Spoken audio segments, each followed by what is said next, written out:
Hi, I'm Abby and I'm 19 years of age.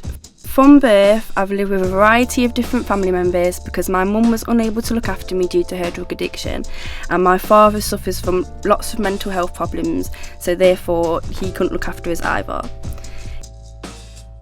In year 9, I moved to Lancashire from Nottingham to live with my nan. My sister came, but we was abused by another family member and I had to move. My older sister stayed with my nan as she was the favourite, and my nan thought I was going to be similar to my mum, taking drugs and getting pregnant young, etc. I had no choice but to return to my mum in Nottingham, who had no stable accommodation for me, was still addicted to drugs and could not look after me or keep me safe.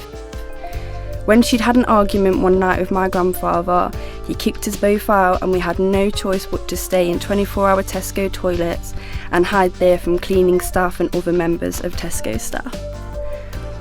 After this, after school found out that my mum was very abusive and was still on drugs, I lived in foster care for 1 year and then I got arrested for getting into fights, and then I moved to another foster care placement for 2 years, which I lived there happily while I completed my education before moving into a hostel when I was 17.